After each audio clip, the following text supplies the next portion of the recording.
नमस्कार, रफ्तार मीडिया में आपका स्वागत है। आपके साथ मैं रीना झा बालियान। खबरों का रुख करेंगे, लेकिन उससे पहले एक नजर डालते हैं इस वक्त की हेडलाइंस पर। रेलवे कनेक्टिविटी को लेकर गंभीर धामी। रेलवे बोर्ड के चेयरमैन ने की सीएम से मुलाकात। राज्य में संचालित रेल परियोजना पर हुई बात।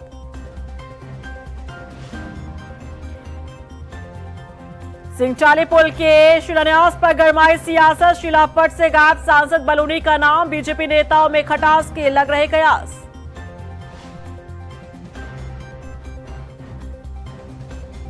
मसूरी में हुआ हमारी खबर का असर। लंडौर बाजार में शुरू हुआ सड़क मरम्मत का कार्य। मंत्री गणेश जोशी ने भी किया क्षेत्र का निरीक्षण। और रुड़की में प्रशासनिक आदेशों को चुनौती दे रहे खनन माफिया। धड़ल्ले से हो रहा अवैध खनन। सड़कों पर फर्राटा भर रही ट्रैक्टर ट्रॉलियां। और चलिए अब बुलेटिन की शुरुआत कर लेते हैं। शुक्रवार को मुख्यमंत्री आवास में सीएम धामी से रेलवे बोर्ड के चेयरमैन सतीश कुमार के नेतृत्व में एक प्रतिनिधि मंडल ने मुलाकात की, जहां राज्य में रेलवे के विस्तार, गतिमान रेल परियोजनाओं और भविष्य की जरूरतों पर विस्तार से चर्चा हुई। इस मौके पर सीएम धामी ने कहा कि उत्तराखंड में रेलवे कनेक्टिविटी का सुदृढ़ीकरण राज्य के समग्र विकास, पर्यटन और स्थानीय अर्थव्यवस्था को नई गति देगा। बैठक में टनकपुर बागेश्वर रेल परियोजना को आगे बढ़ाने पर चर्चा हुई, जहां सीएम ने नवंबर तक परियोजना में प्रगति करने के निर्देश दिए। उत्तराखंड की सियासी हवा इशारा कर रही है कि प्रदेश में समय से पहले विधानसभा चुनाव हो सकते हैं। राजनीतिक गलियारों में इसकी सुगबुगाहट तेज है। राज्य में विधानसभा चुनाव इसी साल नवंबर-दिसंबर में हो सकते हैं। अगर ऐसा होता है तो क्या प्रदेश की सियासी पार्टियां इसके लिए तैयार है और समय से पहले चुनाव कराने से किसे नफा और किसे नुकसान होगा? देखिए इस रिपोर्ट में। समय से पहले हो सकते हैं उत्तराखंड में चुनाव। 2026 में हो सकते हैं विधानसभा चुनाव। समय से पहले चुनाव के लिए कितनी तैयार पार्टियां? किसे होगा फायदा, किसे होगा नुकसान? उत्तराखंड में 2027 की जगह 2026 में ही विधानसभा चुनाव कराने की सुगबुगाहट सुनाई देने लगी है। प्रदेश की सियासी हवा भी इशारा कर रही है कि राज्य में समय से पहले विधानसभा चुनाव हो सकते हैं। जानकारी के मुताबिक इसी साल नवंबर-दिसंबर में विधानसभा चुनाव कराने की अटकलें लगाई जा रही हैं। हालांकि इसे लेकर किसी का आधिकारिक बयान सामने नहीं आया है, लेकिन बीजेपी कांग्रेस के बड़े नेताओं के दौरे, एसआईआर की तेजी से चल रही प्रक्रिया और अगले साल 14 जनवरी से हरिद्वार में अर्धकुंभ, जनगणना और बोर्ड एग्जाम को देखते हुए माना जा रहा है कि विधानसभा चुनाव इसी साल कराने पर विचार किया जा सकता है। बता दें कि उत्तराखंड की 5वीं विधानसभा का कार्यकाल अगले साल 23 मार्च को पूरा हो रहा है। इससे पहले 6वीं विधानसभा के लिए चुनाव होने हैं। अमूमन चुनाव फरवरी या मार्च की शुरुआत में होते रहे हैं, तब मौसम भी ठीक रहता है। लेकिन इस बार जैसी परिस्थितियां हैं, वो इशारा कर रही हैं कि चुनाव समय से पहले कराए जा सकते हैं। अगर ऐसा होता है तो क्या इसके लिए उत्तराखंड की सियासी पार्टियां तैयार है? और सवाल उठता है कि समय से पहले चुनाव होने से किसे फायदा और किसे नुकसान होगा। तो ऐसे में सियासी जानकारों का मानना है कि इसी साल चुनाव कराने से सत्ताधारी पार्टी यानी बीजेपी को अच्छा खासा फायदा हो सकता है, क्योंकि मौजूदा स्थिति ये बताती है कि कांग्रेस की तुलना में इस समय पर बीजेपी काफी मजबूत है। इसके पीछे भी कारण है, वो ये कि बीजेपी सिर्फ चुनाव के समय पर ही तैयारी शुरू नहीं करती। हर समय बीजेपी चुनावी मोड में रहती है। ऐसे में मौजूदा स्थिति ये बताती है कि बीजेपी को समय से पहले चुनाव होने पर फायदा मिल सकता है, क्योंकि पार्टी की अच्छी खासी तैयारी हो चुकी है। वहीं मुख्य विपक्षी दल कांग्रेस की बात करें तो इस रेस में काफी पीछे नजर आ रही है पार्टी। उत्तराखंड कांग्रेस का ना तो संगठन तैयार है, ना तो नेता तैयार है और ना ही उम्मीदवार। ऐसे में यदि समय से पहले चुनाव होते हैं तो कांग्रेस को बड़ा झटका लग सकता है, क्योंकि पार्टी अभी तक चुनावी मोड में आई ही नहीं है। बीजेपी की ओर से प्रधानमंत्री नरेंद्र मोदी, केंद्रीय गृह मंत्री अमित शाह, रक्षा मंत्री राजनाथ सिंह, बीजेपी अध्यक्ष नितिन नवीन राज्य में चुनावी शंखनाद कर चुके हैं। वहीं कांग्रेस की तरफ से सिर्फ प्रदेश प्रभारी कुमारी शैलजा के ही दौरे होते रहे हैं। राहुल गांधी का दौरा अल्मोड़ा और पौड़ी का तय तो हुआ था, लेकिन वो भी कैंसिल कर दिया गया। ऐसे में देखें तो इस रेस में भी बीजेपी कांग्रेस से आगे चल रही है। ऐसे में अगर उत्तराखंड में समय से पहले चुनाव होते हैं तो जाहिर तौर पर बीजेपी को फायदा और कांग्रेस को नुकसान झेलना पड़ सकता है। रफ्तार मीडिया के लिए देहरादून से ब्यूरो रिपोर्ट। क्या चुनाव से पहले बीजेपी गढ़वाल कुमाऊं की राजनीति में फंस गई है? जिस पुल के निर्माण की मांग सांसद बलूनी उठाते रहे, उसी पुल के शिलान्यास कार्यक्रम में कुछ ऐसा हुआ जो बीजेपी की अंदरूनी गुटबाजी की ओर इशारा कर रहा है। देखिए रिपोर्ट। चुनाव से पहले बड़ी बीजेपी नेताओं में खटास, पुल के लिए सांसद बलूनी ने किए अथक प्रयास, शिलापट से गायब सांसद बलूनी का नाम, गढ़वाल कुमाऊं की राजनीति में फंसी बीजेपी। 2027 चुनाव के लिए कार्यकर्ताओं को एकजुटता का संदेश दिया जा रहा है, लेकिन क्या बीजेपी के वरिष्ठ नेताओं में ही खटास है? क्या बलूनी की बढ़ती लोकप्रियता उनकी ही पार्टी के नेताओं को हजम नहीं हो रही है? जिस सिंगटानी पुल के लिए बलूनी ने मुख्य सचिव से मुलाकात की थी, उसी पुल के शिलान्यास के लिए लगाए गए शिलापट पर सांसद अनिल बलूनी का ही नाम नहीं लिखा गया। अब इस शिलापट को देखिए। शिलापट पर प्रदेश के मुख्यमंत्री पुष्कर सिंह धामी का नाम है, क्षेत्रीय विधायक रेणु बिष्ट का भी नाम है, लेकिन गढ़वाल लोकसभा सांसद अनिल बलूनी का नाम ही नहीं है। जब से पौड़ी गढ़वाल और यमकेश्वर क्षेत्र को जोड़ने वाले सिंगटानी पुल का शिलान्यास कार्यक्रम हुआ है, उसके बाद से ही राजनीतिक गलियारों में बीजेपी की गुटबाजी की चर्चाएं तेज हो गई है। खुद बीजेपी से पौड़ी के सांसद रहे और पूर्व मुख्यमंत्री तीरथ सिंह रावत भी मानते हैं कि जनप्रतिनिधि का नाम होना चाहिए था। वास्तव में जनप्रतिनिधि जो है प्रयास करते हैं तो और एक प्रक्रिया है कि जब शिलान्यास हो, उद्घाटन हो, तो उनका नाम आना जरूरी होता है। तो अध्यक्षता करना है, उनके उसमें उपस्थिति में होना है, तो कोई भी होगा तो मुख्यमंत्री भी यदि तो सारे शिलापट में उनके नाम, तो उसमें सांसद का भी अपना एक स्थान है। तो विधायक है, सांसद है, इन सबके नाम होने चाहिए, आने चाहिए। गौरतलब है कि अनिल बलूनी सिंगटानी पुल परियोजना को लेकर मुख्य सचिव से भी मुलाकात कर चुके थे और लगातार इस मुद्दे को उठाते रहे। ऐसे में शिलापट पर उनका नाम न होना कई सवाल खड़े करता है। वहीं कुछ समय पहले कोश्यारी ने भी बलूनी पर अमित शाह और प्रधानमंत्री का करीबी होने पर कटाक्ष किया था। ऐसे में सवाल है कि क्या बीजेपी के अंदर गढ़वाल कुमाऊं की राजनीति का असर दिखने लगा? पौड़ी से भगवान सिंह के साथ न्यूज डेस्क, रफ्तार मीडिया। धामी सरकार ने री नीट देने वाले अभ्यर्थियों को बड़ी राहत दी है। परिवहन विभाग के आदेश के बाद अब नीट परीक्षार्थी उत्तराखंड परिवहन निगम की बसों में निःशुल्क यात्रा कर पाएंगे। इसी को लेकर परिवहन मंत्री प्रदीप बत्रा का बयान सामने आया है। उन्होंने कहा कि सरकार लगातार युवाओं और प्रतियोगी परीक्षाओं की तैयारी कर रहे अभ्यर्थियों के साथ खड़ी है। सरकार का उद्देश्य है कि किसी भी अभ्यर्थियों को परीक्षा केंद्र तक पहुंचने में आर्थिक या परिवहन संबंधित परेशानी का सामना न करना पड़े। देखिए, हमारी सरकार लगातार युवाओं के साथ है और अभ्यर्थियों के साथ है। जो अभ्यर्थी परीक्षा देने के लिए जा रहे हैं नीट, उनके लिए हमारे परिवहन विभाग द्वारा एक जियो जारी करा गया है, जिसमें अपना आइडेंटिटी कार्ड वो दिखाकर बस में फ्री यात्रा करेंगे। जब वो एग्ज़ाम देने जाएंगे तब भी और जब एग्ज़ाम देकर आएंगे तब भी। तो 3 दिन के लिए व्यवस्था करी गई है। जो भी हमारे अभ्यर्थी जो है नीट में प्रतिभा करने जा रहे हैं, उनके लिए जो है यात्रा परिवहन विभाग द्वारा मुफ्त रखी गई है। 21 जून को देश भर में होने वाली नीट यूजी परीक्षा को लेकर सभी एग्जाम सेंटर पर शांतिपूर्ण और सुरक्षित परीक्षा कराने की तैयारी की जा रही है। देहरादून में भी व्यवस्थाओं को बेहतर बनाने के लिए पुलिस और प्रशासन तैयारियों में जुटे हुए हैं और अधिकारियों के साथ लगातार बैठक भी की जा रही है। नीट री एग्जाम के लिए देहरादून में 16 केंद्र बनाए गए हैं, जिनमें 2 नोडल अधिकारियों को 8-8 सेंटर्स की जिम्मेदारी दी गई है और परीक्षा संपन्न कराने की जिम्मेदारी दोनों नोडल अधिकारियों पर होगी।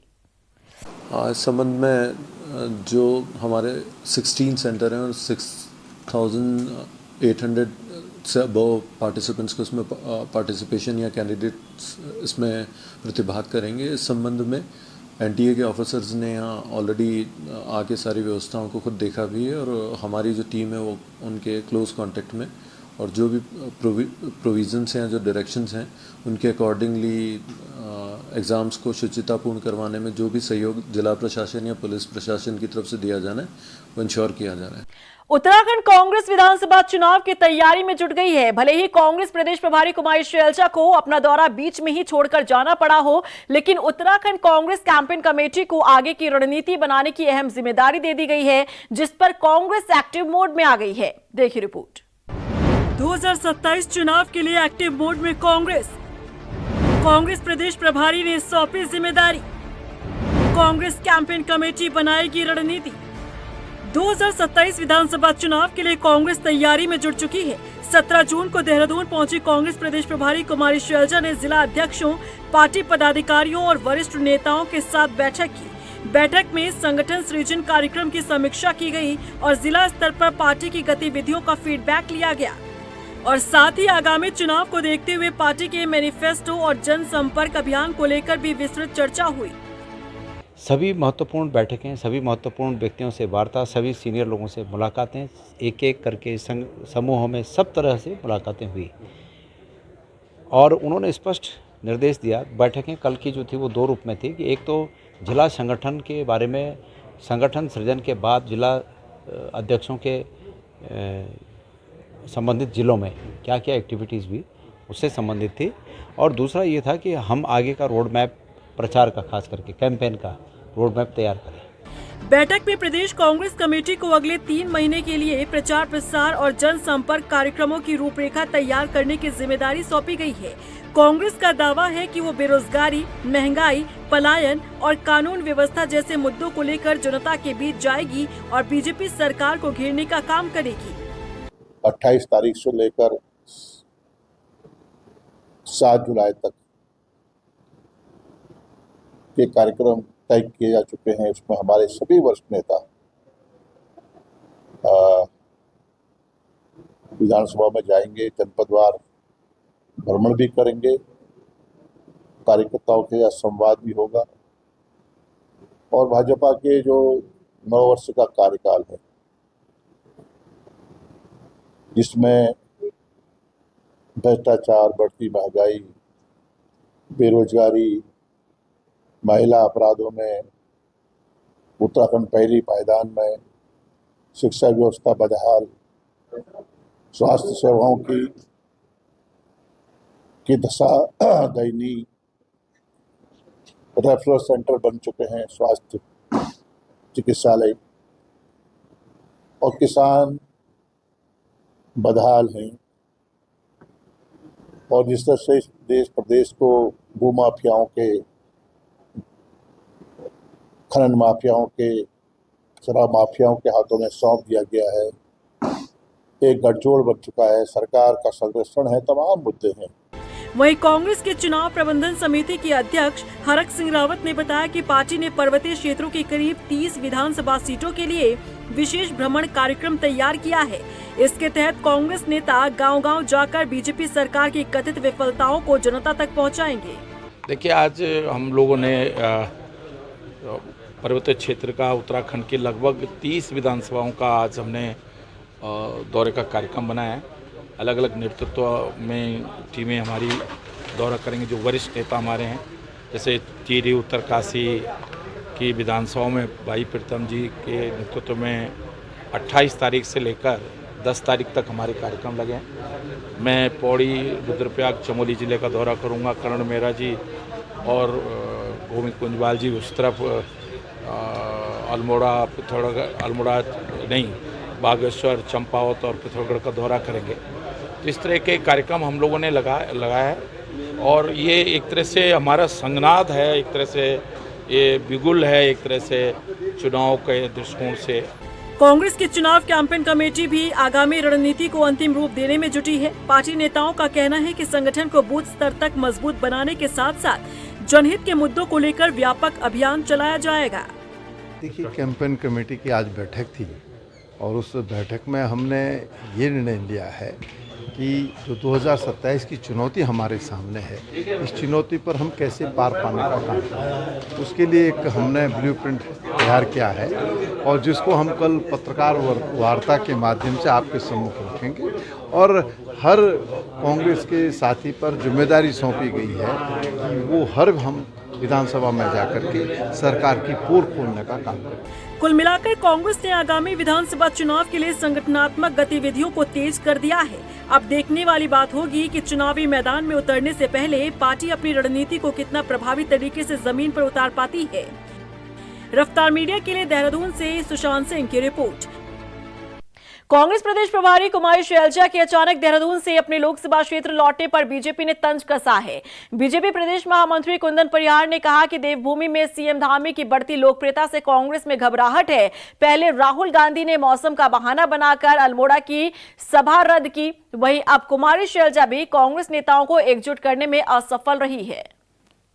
देखिए, इस देवभूमि उत्तराखंड में आज मुख्यमंत्री पुष्कर सिंह धामी जी की इतनी लोकप्रियता बढ़ चुकी है, इसके कारण से कांग्रेस में घबराहट है। पिछले दिनों हमने देखा कि राहुल गांधी जी यहाँ पर आए थे, उन्होंने मौसम खराब का बहाना बना करके वो अल्मोड़ा में अपनी सभा को कैंसिल किया था और उसके पश्चात उनको पौड़ी जाना था, देहरादून आना था, लेकिन उन्होंने पूरा प्रवास ही निरस्त कर दिया। इसके कारण से और आज जब हम कल देखते हैं कि उनकी प्रभारी शैलजा जी यहाँ पर आई थी, तो पिछले बार भी वो कई कांग्रेस के नेताओं को एकजुट करने का असफल प्रयास कर चुकी है। जब उनको सफलता नहीं मिल पा रही है, कल उनको लगा कि उन्होंने एक बार पुनः कोशिश की कि कांग्रेस में किसी प्रकार से एकजुटता बन जाए। आज कांग्रेस के नेताओं में घबराहट की स्थिति है। मुख्यमंत्री पुष्कर सिंह धामी की लोकप्रियता से उनमें एक हड़कंप मचा हुआ है। हरिद्वार में आयोजित विश्व हिंदू परिषद के केंद्रीय मार्गदर्शक मंडल की 2 दिवसीय बैठक के पहले दिन राम मंदिर के चढ़ावे और गौ संरक्षण जैसे महत्वपूर्ण विषयों पर चर्चा हुई। बैठक के पहले सत्र में संतों और धर्माचार्यों ने राम मंदिर के चढ़ावे को लेकर सामने आ रही खबरों पर चिंता जाहिर की, साथ ही गौ संरक्षण के मुद्दे पर ठोस प्रयासों की जरूरत पर जोर दिया। संतों ने कहा कि गौ माता की रक्षा के लिए संत समाज पूरी तरह से प्रतिबद्ध है, लेकिन इस विषय को राजनीतिक लाभ के लिए इस्तेमाल करना स्वीकार्य नहीं है। कुछ चीजों को सोशल मीडिया के माध्यम से बाकी चीजों के एक गलत दिशा में मोड़ने का प्रयास किया गया। चढ़ावा, चंदा जैसे गलत शब्दों का प्रयोग किया गया और हम इसे 2027 के होने वाले विधानसभा चुनावों के संदर्भ में हिंदू संगठन, हिंदू समाज, मंदिर और मंदिरों में लगे लोगों की प्रतिष्ठा को धूमिल करने के षड्यंत्र के रूप में देखते हैं और ये षड्यंत्र के तार अंतर्राष्ट्रीय हैं, इससे हमें इनकार नहीं है। व्यभिचार को डिक्रिमिनलाइज किया है, पुरुष पुरुष, स्त्री स्त्री इकट्ठा रह सकते हैं, पुरुष और स्त्री बिना शादी के पति पत्नी की तरह रह सकते हैं। इससे परिवार की व्यवस्था नष्ट हो रही है। हम चाहते हैं कि परिवार के सब कानूनों की गंभीरता से समीक्षा की जाए और उनको एक अच्छे परिवार की आवश्यकता से बैलेंस किया जाए। रुड़की की पाडली गुज्जर नगर पंचायत में लंबे इंतजार के बाद आखिरकार बोर्ड बैठक का आयोजन किया गया। हालांकि इस बैठक में कुल 11 सभासदों में से केवल 5 सभासद ही शामिल हुए, जबकि अन्य सभासदों ने बैठक का बहिष्कार किया। बताया जा रहा है कि नगर पंचायत में करीब 1 साल बाद बोर्ड बैठक आयोजित की गई, जिसमें क्षेत्र के विकास से जुड़े कई अहम प्रस्तावों को मंजूरी दी गई। बैठक के बाद झबरेड़ा विधायक वीरेंद्र जाती ने कहा कि बोर्ड की बैठकें नियमित रूप से होनी चाहिए ताकि क्षेत्र में विकास कार्यों को गति मिल सके। प्रस्ताव थे, काफी सारे प्रस्ताव थे अलग अलग, वो सब हमारे ईओ साहब ने रखे, हमारे जो नगर पंचायत की अध्यक्ष थी उन्होंने रखे और जनहित के जितने भी काम है वो सब सर्वसम्मति से पास हुए हैं। विधायक जी, 1 साल से भी ज्यादा हो गया है, आज बैठक हुई है, कैसे जनहित के काम हो रहे हैं? अभी एक शिकायतकर्ता नाले की बात कह रहे थे, जल भराव हो रहा है। देखिए, इसका जो 1 साल से बैठक हुई है, ईओ साहब कहाँ है, इसका जवाब आपको ईओ साहब देंगे और हमारे जो चेयरमैन साहब है वो देंगे। हमने कहा भी है कि बैठक जल्दी जल्दी जितना हो सके उतना जल्दी आयोजित करें, सब लोग आए, जनहित के जितने भी काम है वो इसमें आए।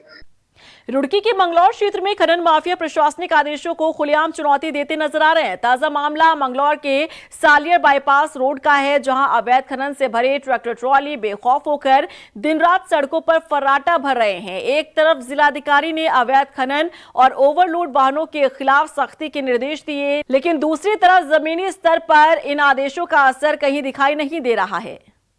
पूरा तहसील में राजस्व, पुलिस और साथ ही साथ हमारा जिला खनन अधिकारी का टीम भी है, वो सभी गश्त पे है और साथ ही साथ ओवर स्पीडिंग के लिए आरटीओ के माध्यम से भी चालान का कार्रवाई चल रहा है। और ऐसा स्थिति में शिकायत के बेसिस पर और साथ में साथ हमारा प्रोएक्टिव टीम की तरफ से उनके खिलाफ चालान प्लस कानून की कार्रवाई किया जा रहा है। हमने एक तहसील लेवल का टास्क फोर्स है, उस बैठक पे भी यही डिसाइड किया था कि कौन से टाइम पे इलीगल लोगों का, जैसे सुबह और शाम में, इसी टाइम में ज्यादा एक्टिवनेस रहते हुए पुलिस प्रशासन और हमारा खनन विभाग, तीनों विभाग के द्वारा संयुक्त रूप से भी कार्रवाई किया जाए। श्रीनगर नगर निगम में कथित अनियमितताओं और भ्रष्टाचार को लेकर विवाद गहराता जा रहा है। वार्ड 40 के पार्षद संदीप सिंह रावत ने आरोप लगाया कि विकास कार्यों, टेंडर प्रक्रिया और आरटीआई के तहत जानकारी देने में पारदर्शिता नहीं बरती जा रही है। उनका कहना है कि शिकायतों के बावजूद अधिकारी जवाब नहीं देते हैं। वहीं उन्होंने निगम परिसर में अनुशासनहीन गतिविधियों और गौशाला संचालन में गड़बड़ी के आरोप भी लगाए हैं। मामले में पार्षद ने जिलाधिकारी को ज्ञापन सौंपकर उच्च स्तरीय जांच की मांग की है। देखिए, आज मैंने जिलाधिकारी को जो 25/5/2026 को मैंने जनता दरबार में जो ज्ञापन दिया था, उसके सापेक्ष मैं आज सारे साक्ष्य उनके सामने लेकर आया हूं। हालांकि उनके द्वारा तत्काल प्रभाव से उस पर आदेश कर दिए गए थे एसडीएम को, लेकिन वहाँ जांच में हमें कुछ न कुछ अपने आप को हम या बता सकते हैं, मतलब आप समझ लीजिए जो जांच से हम खुश नहीं थे, जैसे वो जांच कराना चाहते थे। उस संबंध में हमने कई पत्र उनको भी भेजे थे, उनके जवाब आज तक नहीं आए। तो लेकिन हमें ये था कि हमने जिला अधिकारी पर पूर्ण विश्वास था, तो सारे साक्ष्य लेकर आज हमने उनको दे दिए हैं। इसमें ये जो पार्षद जी आए थे, इनकी पूर्व की भी शिकायत एक प्राप्त हुई थी हमारी जनता दरबार में। उसमें भी तत्काल कार्रवाई की गई, जांच भी कराई गई और उनकी कुछ शिकायत थी कि मिनट्स नहीं मिल रहे हैं, वो सब भी तत्काल इनको प्राप्त हुआ, तो वो भी आज उन्होंने अवगत भी कराया। और साथ में जो आगे अभी एक इनकी शिकायत थी गौशाला वाली, उस गौशाला की शिकायत के लिए भी हमारी टीम तत्काल मौके पर गई थी। इनको भी शिकायतकर्ताओं को भी बुलाया था और उसकी जाँच रिपोर्ट भी उन्होंने दे दी है। और इसके अतिरिक्त इनकी कुछ और भी आज शिकायतें थीं, तो उन सभी शिकायतों का भी संज्ञान लेकर उस पर आवश्यक कार्रवाई की जाएगी। किच्चा में एम्स परियोजना स्थल पर एक बड़ा हादसा हो गया। यहां निर्माण कार्य के दौरान क्रेन की चपेट में आने से एक मजदूर की मौत हो गई। इस हादसे के बाद निर्माण स्थल पर हड़कंप मच गया और अफरा तफरी का माहौल पैदा हो गया। जानकारी के मुताबिक अचानक सामान उठा रही एक क्रेन अनियंत्रित होकर मजदूर की तरफ आ गई थी। वहीं हादसे की खबर मिलते ही बीजेपी और कांग्रेस सहित कई सामाजिक संगठनों के लोग बड़ी संख्या में अस्पताल पहुंचे, जहां नेताओं ने पीड़ित परिवार से मुलाकात कर उनका ढांढस बंधाया। मसूरी के झड़ी पानी क्षेत्र में भूमिधरों और उत्तर रेलवे का विवाद सुलझने का नाम नहीं ले रहा है। शुक्रवार को रेलवे और यहां पर ओक ग्रोव स्कूल प्रशासन की टीम जेसीबी लेकर मौके पर पहुंची, जहां स्कूल के पास दुकान तोड़ने की कोशिश की गई, लेकिन स्थानीय लोगों ने इसका विरोध शुरू कर दिया, जिसके चलते रेलवे प्रशासन को अपनी कार्रवाई रोकनी पड़ी। स्थानीय लोगों का कहना है कि मामला कोर्ट में विचाराधीन है, लेकिन रेलवे के अधिकारी लोगों को परेशान कर रहे हैं। तो हाई कोर्ट ने आदेश दिया था उसमें कि ये प्रॉपर्टी मतलब आप ही की है, मतलब मेरी है, इसमें रेलवे का कोई हस्तक्षेप नहीं है। उसके बाद भी ये आज फोर्स लेके और 2-3 जेसीबी लेके आ गए बिना किसी ऑर्डर के और किसी आदेश के। और हर महीने ये ऐसे ही करते हैं मेरे साथ, ये मशीन और जेसीबी लेके आ जाते हैं और बिना तोड़े यहाँ से जाते हैं। ऐसा क्यों करते हैं? जब इन पर कोई रिकॉर्ड है तो ये उसे तोड़ते क्यों नहीं है? मेरी समझ में ये बात नहीं आ रही है। और जो भी हम अपने सारे कागज़ इन्हें दिखाते हैं, मेरे पे यहाँ कागज़ है तो आप बोलेंगे मैं दिखा सकता हूँ, जो भी कागज़ हम इन्हें दिखाते हैं कहते हैं हम इन्हें नहीं मानते। मेरे पे हाउस टैक्स की रसीद है, मेरे पे सारी रजिस्ट्रियाँ है, मेरे पे दाखिल खारिज है, इन पे कुछ भी नहीं है, फिर भी ये मुझे परेशान करते हैं। मसूरी में हमारी खबर का असर देखने को मिला है। बता दें कि लंडौर बाजार में हो रहे भू धसाव को लेकर हमने प्रमुखता से खबर दिखाई थी, जिसका संज्ञान लेते हुए नगरपालिका और कैबिनेट मंत्री गणेश जोशी ने क्षेत्र का निरीक्षण किया और लोक निर्माण विभाग को मार्ग के ट्रीटमेंट की जिम्मेदारी दी, जिसके बाद अब लोक निर्माण विभाग ने सड़क की मरम्मत का कार्य शुरू कर दिया है। जो ये कार्य होना था ये तो हो गया है हमारा कार्य, लेकिन इसको जो हमने आवाज़ उठाई थी जब ये सड़क बनने की थी, तब आपके चैनल के माध्यम से ही हमने बताया था कि सड़क का कार्य होना है, और आपके चैनल के माध्यम से ही हमारे शासन प्रशासन को पता लगा और इस सड़क का कार्य शुरू हुआ। कार्य बहुत अच्छी तरह से हो रहा है, अच्छी तरह से ठेकेदार जो हमारे बलवीर है ये अच्छा काम कर रहे हैं यहाँ पर, और कार्य बहुत अच्छी तरह से हो रहा है। हाँ, बल्कि थोड़ा धीमी गति से हुआ इसको बोल सकता हूँ, लेकिन कार्य उसके अनुसार ही होता है क्योंकि कोऑर्डिनेशन थोड़ा कम था। और इसी के साथ फिलहाल इस बुलेटिन में बस इतना ही, लेकिन चलते चलते एक नजर डालते हैं इस वक्त की हेडलाइंस पर। रेलवे कनेक्टिविटी को लेकर गंभीर धामी, रेलवे बोर्ड के चेयरमैन ने की सीएम से मुलाकात, राज्य में संचालित रेल परियोजना पर हुई बात।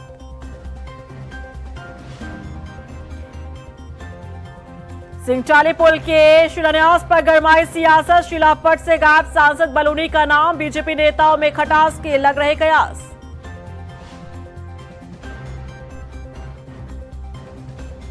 मसूरी में हुआ हमारी खबर का असर, लंडौर बाजार में शुरू हुआ सड़क मरम्मत का कार्य, मंत्री गणेश जोशी ने भी किया क्षेत्र का निरीक्षण।